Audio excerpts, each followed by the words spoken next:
Hello, Julia Dajani here at Elizabeth Scott.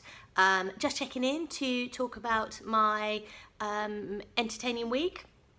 I was asked this week to go on the radio, BBC Radio 5 Live, which is actually my third time on the radio.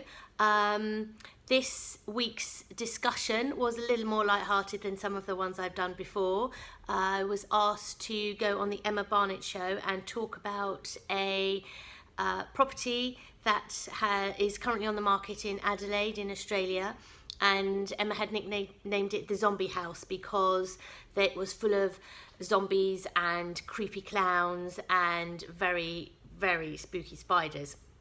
And she just wanted to know what weird and wonderful places I've seen in my almost 20 years in the industry. And there've been a few, I can tell you. Now, I have actually sold a property in a graveyard, which actually wasn't as difficult as you might seem, and actually that wasn't even too challenging. It was a pretty easy sell actually because the neighbours are very quiet. I've sold a hoarder house, which actually was quite difficult. It was an elderly gentleman that lived in the property, and he had stacked floor to ceiling paper.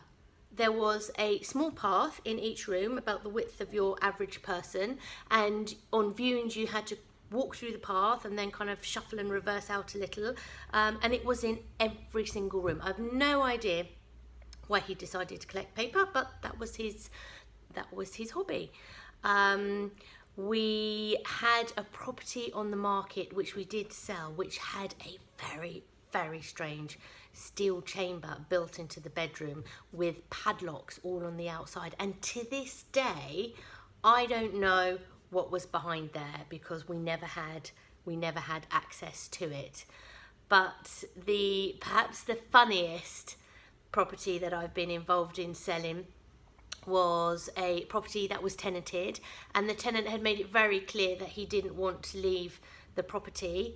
And on my first viewing, he answered the door completely naked, which was a little bit of a surprise to myself and even more so my buyer. So I made the assumption that he didn't know that we were coming, made my apologies, and we swiftly left without looking at the property. On the next viewing, I made very clear to him the time I was coming because I didn't want to repeat, and when he opened the door he was completely naked again. And I thought there's something a little bit suspicious going on here. He's clearly trying to scupper any potential sale, so I politely pushed my way past him and continued to show my buyers the property. And from that day on, I just warned every buyer that was coming through the door that there may be a naked man wandering around the house and not to worry about it. And well, his plan didn't work. We sold it, and he had to move out. So that was quite entertaining, and I'm sure I've got an awful lot more of funny stories about things I've seen in properties tucked away in the back of my brain, but I'll leave those for another day. Thank you. Bye bye.